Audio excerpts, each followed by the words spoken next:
বন্ধুরা, আসসালামু আলাইকুম। কেমন আছেন আপনারা সবাই? আশা করি ভালো আছেন। আজকে আমি এসেছি রাজশাহী জেলার পবা উপজেলার হজুরিপাড়া ইউনিয়নের অন্যতম একটি গ্রামীণ হাট ডাঙের হাটে। আজকে আপনাদের দেখাবো ডাঙের হাটের প্রকৃতি, পরিবেশ এবং এই হাটের সৌন্দর্য।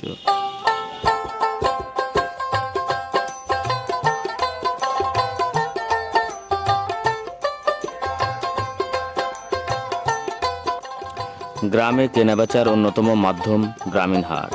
কতগুলো গ্রামকে কেন্দ্র করে একটি হাট গড়ে ওঠে। সারপুকুর, সিসাপাড়া, মোলাডাং, কলারটিকর, হরিষারডাং, মিয়াপুর, সুতাহাটি, ঠাকুরমারা, খুদকিপাড়া, ফকিরপাড়া, বড়বাড়িয়া, ঝুচকাই, পাকুড়িয়া, কুলপাড়ার মানুষজন কেনাবেচার জন্য প্রতি শুক্রবার ও মঙ্গলবার ডাঙ্গের হাটে আসে। এ হাটের গোড়াপত্তন ঘটে 1970 সালে। প্রায় অর্ধশতবর্ষী হাটটি নিজস্ব ঐতিহ্য নিয়ে টিকে আছে এই গ্রামীণ জনপদে।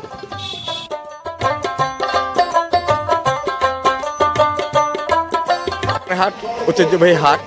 দীর্ঘ 52 বছর আগে এই হাট প্রতিষ্ঠিত হয়েছে। এই হাটের মাধ্যমে আমাদের আত্মীয় স্বজন বা এলাকার বিভিন্ন ব্যক্তির সঙ্গে আমাদের জানাশোনা পরিচয় বা কথাবার্তা হয়। এই জানাশোনা বা কথাবার্তার মধ্যে আমরা একে অপরের সঙ্গে আমাদের সৌহার্দ্য এবং সম্পর্কটা বজায় রাখতে পারি।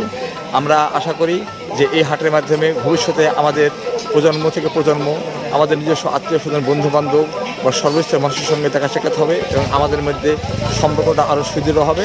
তাই শুক্রবার এবং মঙ্গলবার হাট বসে। তাছাড়া প্রতিদিন এখানে বাজার বসে। এই গ্রামীণ হাট ডাঙ্গেরহাট গ্রামসহ অত্র অঞ্চলে কয়েকটা গ্রামের মানুষের এখানে তাদের নিত্য প্রয়োজনীয় শাকসবজি, চাল, ধান সহ যাবতীয় গৃহস্থলীর যে সমস্ত পণ্য বিক্রি করে এবং পার্শ্ববর্তী গ্রামের সমস্ত মানুষ তাদের প্রয়োজনীয় যে সমস্ত বাজার এখান থেকে কিনে। এটা অত্যন্ত সুবিধা একটা কাজ, কারণ আমাদের এই গ্রাম থেকে শহর অনেক দূরে। সেখানে যাতায়াতের জন্য যে ভাড়া বা যে সময় সেটা আমাদের লাগে না। খুব অল্প সময়ে আমরা পায়ে হেঁটে এসে এই হাট থেকে আমাদের প্রয়োজনীয় শাকসবজি, চাল ডাল সহ নিত্য প্রয়োজনীয় জিনিস আমরা কিনতে পারি। তবে এই হাটের কিছু সমস্যা আছে, যেটা হচ্ছে যে বর্ষাকালে একটা সেটের দরকার। বিশেষ করে মাছ, মাংস এবং শাকসবজি বিক্রি হয় খোলা মাঠে। সেখানে আধা কাঁচা কিছু ঘর আছে। বর্ষার সময় বৃষ্টি হলে সেগুলো নষ্ট হয়ে যায় বা ঝড়ে নষ্ট হয়ে যায়।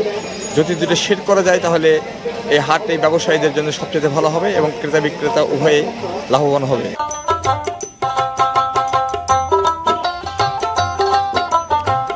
বন্ধুরা, গ্রামের মানুষজন এই হাটে ব্যবসা করে অর্থ উপার্জন করে থাকে। গ্রামের হাটে ব্যবসায়ীরা নিজেদের হাতে তৈরি খাবার ও জিনিসপত্র বিক্রি করে থাকেন। এছাড়াও হাট থেকে গ্রামবাসী তাদের নিত্য প্রয়োজনীয় জিনিসপত্র কিনতে পারে। একটি গ্রামীণ হাট গ্রামীণ জীবনের অপরিহার্য অংশ। হাটগুলো গ্রামবাসীদের জীবনে একটি গুরুত্বপূর্ণ ভূমিকা পালন করে থাকে। বন্ধুরা, ডাঙ্গের হাটকে কেন্দ্র করে আশেপাশের গ্রামগুলোতে কৃষকরা তাদের নিজস্ব জমিতে শাকসবজি চাষাবাদ করে থাকে।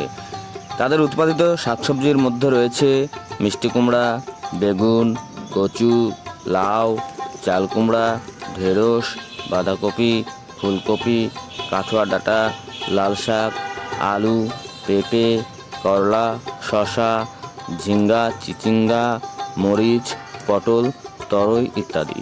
কৃষকরা তাদের উৎপাদিত টাটকা শাকসবজি ক্রয় বিক্রয় করে থাকেন ডাঙ্গের হাটে।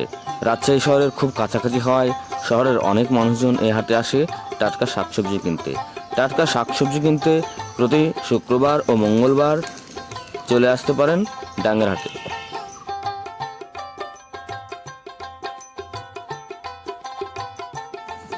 কৃষি যন্ত্রপাতি ও ঘর গৃহস্থালী কাজে ব্যবহৃত জিনিসপত্রের মধ্যে রয়েছে হাসুয়া, দা, কোড়াল, খুন্তি ইত্যাদি।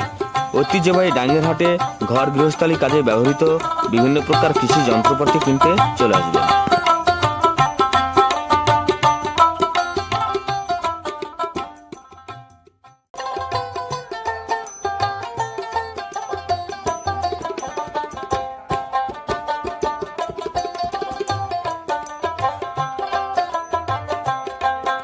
ঐতিহাসিক ডাঙ্গের হাট। এই ডাঙ্গের হাট সপ্তাহে 2 দিন, শুক্রবার এবং মঙ্গলবার। এই হাটে বিভিন্ন বিভিন্ন ধরনের সবজি থেকে শুরু করে বিভিন্ন ধরনের আসবাবপত্র পাওয়া যায় এবং এই হাটে বিভিন্ন মানুষজনের সাথে সৌজন্য সাক্ষাৎ এবং পূর্বপুরুষদের আমল থেকে বিভিন্ন ধরনের কাঁচামাল সবজি এখানে ক্রয় বিক্রয় করা হয় এবং বিভিন্ন জায়গা থেকে আগত মানুষজন এখানে হাটে আসা যাওয়া। তো আমাদের এই ডাইঙ্গের হাট আসলে ঐতিহ্যবাহী একটি হাট। আমাদের সবারই এটা খুব গুরুত্বপূর্ণ যে আমরা এই জায়গাতে এই হাটে সবাই আমাদের চাহিদা মতো বাজার সপ্তাহে এই হাটে শুক্রবার এবং মঙ্গলবার এলাকাবাসীর সাথে দেখা সাক্ষাৎ এবং মত বিনিময় হয়।